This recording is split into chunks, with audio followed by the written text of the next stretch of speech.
All right, ladies and gentlemen, we are back for another weekly episode of the Double B podcast.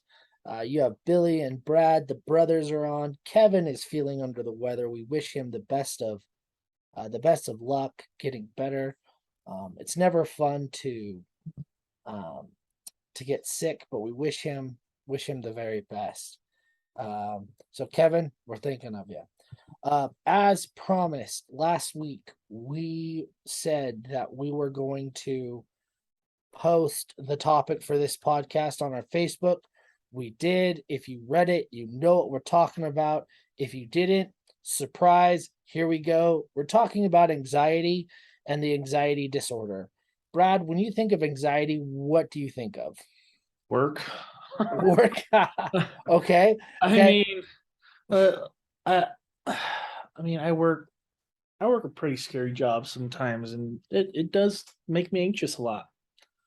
And that's a good point, right? And a lot of the research that I did this week, just kind of getting into anxiety and getting into the topic, there are there's a lot out there about anxiety. And I think that there's a general misconception of what anxiety is versus what an anxiety disorder is. Brad, did you see that a lot in your work in your research Um, this week? I saw uh, I saw a lot of how do I say it? Differences Hmm. between places. Like the Mayo Clinic has this thing, the Right, University of Utah has this thing, right, and it's all incredibly different because there's some that are talking about anxiety itself, and then some that are talking about general anxiety disorder, which is different. right, right. And that's kind of what I was alluding to. Um, a lot of people are like they understand what anxiety is, which is a general fear, a general stress of, oh no, this thing's coming up, and they just kind of feel a little bit of anxiousness. They're nervous about it. Um, uh, uh, a, a moment of anxiety that I had in the last 2 or 3 weeks. Um, I have a boss that is amazing, and we were talking about my role at where I work and what the direction it was going, and it wasn't necessarily the direction that we initially talked about. And so it's just changing and moving and changing and moving, and it made me really anxious and really nervous to be like, is this really what I signed on for? Is this really the direction I want my career to go? And and yeah, there was some nervousness, a little bit of fear going on. And I definitely can say I felt anxiety. I think the other thing that um, maybe people don't understand is they don't know that it's happening. Right. They don't talk about it. They don't Yeah, well, recognize I it. don't I don't think it's not also that they don't talk about it. It's they don't know like the symptoms. Like, Right. or they don't know like um my wife, for example, has certain ticks. Right. I know, and as you probably know with your wife, there are certain things that can set her off. She won't talk about it, but I'll see it. Right. And I then I can understand and try to help at that point. But I think people try to hide it instead of being able to go, yeah, you know what? If I can talk to somebody, maybe I can get help. right. Right. And I think that's a big thing about anxiety is it's okay to feel nervous. It's okay to feel stress. That fight or flight mechanism in our body is a natural mechanism. It's something that's there to help us to understand the stress, understand uh, what, and to be like hyper observant of what's going around. It's a natural thing, and it's something that shouldn't necessarily be feared. Um, but on that note, there is a difference between feeling anxiety and having the anxiety disorder. When when people have anxiety, like just cut run of the mill anxious feelings, whatever, they're feeling nervous, they're having some fear, a touch of stress, but they're never but it's not like they shut down. They physically or emotionally or mentally shut down. And that's what the anxiety disorder does. In all my research this week, the two big call outs to say this is the difference between you are experiencing anxiety and the anxiety disorder is the fear that you have is out of proportion to the situation or is age inappropriate, and the fear absolutely hinders your ability to function. And the and thinking of that, like I will be the first person to say I've felt anxiety. I know what anxiety, fears, stress, nervousness is, but I have never been in so much fear or so much stress that it has crippled my ability to function. And that's like to think about that level of stress is frightening that some people deal with that. I think the other thing is, I'm guilty of saying it, but like, hey, just get over it. Right. Right. Oh, hey, well, you don't have to um do this, or you don't have to do that, or why do you do it this way? Because Exactly. I think people, they don't want to know about it Right. because they don't care to know about it. Right. Or worse, they're ashamed about it. Yes. And there's nothing to be ashamed about when it comes to feeling anxiety or if you have a diagnosed anxiety disorder. There's nothing to be ashamed about. And I feel like the world is finally getting to grips with that. One of the big benefits of the COVID pandemic was mental health had to be talked about. It was a big thing, and people finally started to realize that this is a mainstream problem and people needed to talk about it. Anxiety went through the roof during the pandemic. You didn't know if you had a job or didn't have a job, or was I going to be called in to the office and have to work in the office or work from home, or what was I going to do?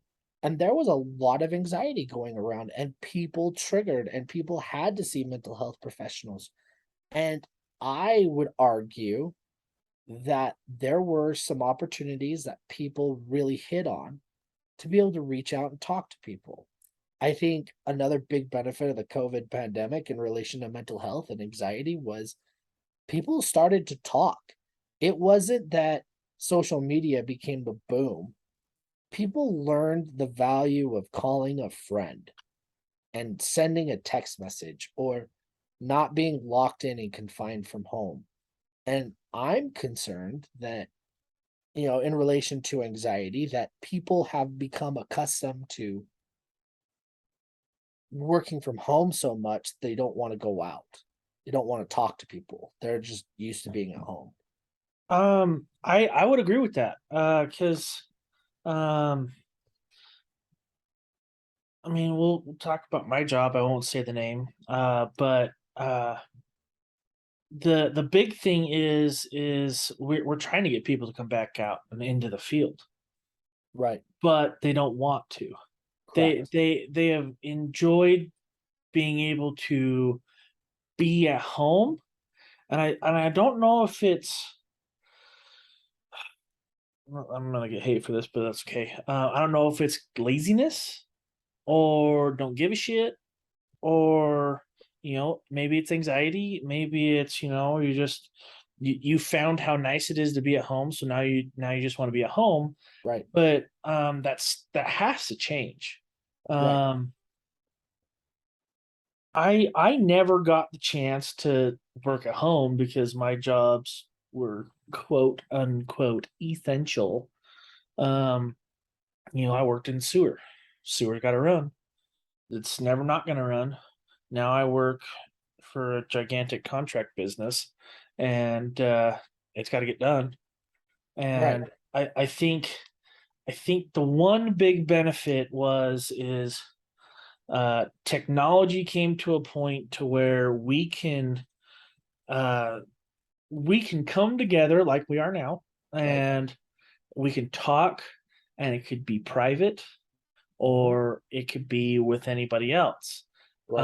Um, and people have enjoyed it. And I also think the highlight on the mental disorder spot has changed from, I don't know if it's a full change, but it is starting to change from almost an ignorance of like, oh, whatever, to no, like that's really bad, It and it is. affects people. Right. And I think that's one of the reasons why we chose anxiety as the topic is we what the anxiety by and far is the heaviest is the largest mental health condition that's out there. Um, and here's what I mean. There are phobias out there where you are just physically scared of something or something crazy. That's hitting anywhere between 10 and 12% of the population. So if there's a phobia, you have a you have a just an anxiety disorder. So you're scared of the water, you're scared of this, you're scared of that. That's a phobia. That's a big and real thing. For instance, one of the big reasons why I don't like the thought of getting in the water in the ocean is I don't like sharks. I love watching them on TV. It's cool, it's exciting, but I have this idea that if I get in the water, there's a big fish down there and it's gonna eat me, and I don't want that. Um, and is it necessarily like anxiety disorder level? Probably not. It's probably just a general fear. But but there are people out there that just lock straight down that nope, not doing it, can't do it, whatever. Another one is a social anxiety. They're just scared of being around people. They just lock up around a lot of people. Um, there is a panic disorder where things get you just start to panic. Um, Brad and I have a friend that we were on a Zoom call with them, uh, just chatting away, and something happened at their house and he went into panic mode. He came back, jumped on the call. His head was down and he was locked up. You physically could see him locked up, scared out of his mind, panicking, not knowing what to do. We finally had to end the phone call and just say, you know what? We'll connect later. We'll chat later. Go take care of this because they had locked up.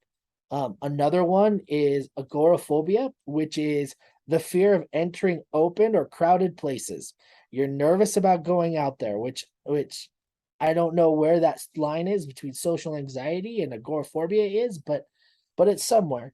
Um, and then there's separation anxiety disorder. Like there that's a lot bigger than I thought it was.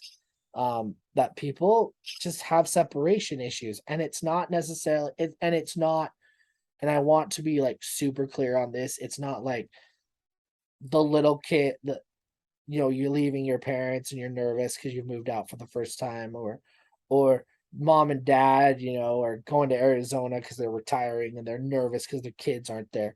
Like it's a lockdown type anxiety disorder. The other thing that I learned, and Brad, you probably saw this on your research, are women are more likely to experience anxiety disorders than men are, which I don't know if that's because I don't know the reasoning behind that. I didn't look into the variables and the inputs to that. I I wonder if one of the reasons for that are women are more likely to talk about stuff. Mm. So I did find something that is actually kind of cool about that. Okay. So it says out of out of 2,000 men and 2,000 women, 21.5% of men Uh-huh. were quote unquote more likely to have anxiety out of the 2,000 men, where 78.5% of the women would have anxiety out of the 2000%. Right. But after that, it also said that after having the conversations with all 2,000 men and 2,000 women, Uh-huh. they think it's 2 to 3 times more in men because they don't talk about it because it goes Mm, undiagnosed. mm. And so they think it's almost the same rate, but men don't open up. We I would be very interested in reading that article. You'll have to send me that link. We should share that link out. Um, just to make sure. And the reason why is I'm interested in that. I'm sure our listeners might be interested in that. And so we should share our resources to that. Um, and so like there's a lot of information we just talked about with anxiety. We didn't even get into like the breadth and width of it all. Um, we have been talking for a good solid 15, 16 minutes about anxiety, talk about and we probably spent the first minute or two talking about Kevin, um but anxiety is a real thing. Um and and as and one of the things that I learned even more about this is the value of just talking to people, being out there, talk to people. Don't be scared. Like that's really silly to say. We're talking about anxiety and don't be scared. But if you're not feeling if you're feeling stressed and nervous, talk. Like get out there, chat, be willing to bring it up that you're not feeling right or you're nervous about something because it's important for you to chat and to talk about that. And that was the number one thing that I saw about all these articles and places that I wrote. Is go out and talk. Just talk. Whether it's a trusted friend or you want a little bit more support from a social worker or a trusted medical professional, get out there and talk. So, I think that's the big thing is if you can talk about it, if you can get it off of your chest, that's where the change happens. right, And people think that there isn't an outlet, and there I haven't seen I've never known because I've never done the look. I've never done the uploads and look and everything, but there is a lot of stuff that is open and available to you, and there's a good portion of it that's free. right. And And right. they want you to be able to talk about it. I think that's the big thing is they want you to talk about it. It's absolutely correct.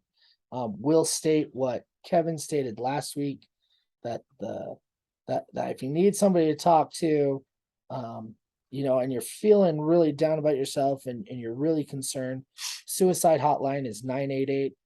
Then you hit one. Go talk to somebody. Even if you're concerned about it, I'm sure those folks on that suicide hotline would rather talk to you 10 steps before the issue, before the concern than anything else. So yeah.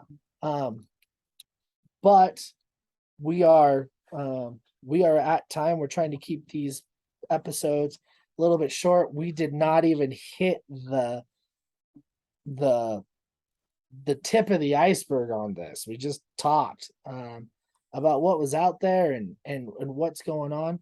Um, Brad, we might have to start a blog post about some of this stuff and just like here's our episode, here's a blog, something like that. We'll toy with that one because there's just so much out there. But ladies and gentlemen, we appreciate you jumping on and listening and spending 20 minutes with us. Um, we will post the topic for the next week on our Facebook page, Double B Creates on Facebook. Um, we're super excited to share that topic out. Um, and yeah, Brad, any closing words, any thoughts? Don't be quiet. Don't be quiet. I love it. And if you got a buddy that you think about doing it, I know it's a veteran thing, but check your foxhole buddy. Check your foxhole. Always, always be there with your friends and check on your friends. So, all right, ladies and gentlemen, we are ending this episode. We enjoy spending the time with you. We look forward to your comments. Let us know how we can improve, the feedback, all that stuff. Take care, and we'll talk to you next week. Cheers.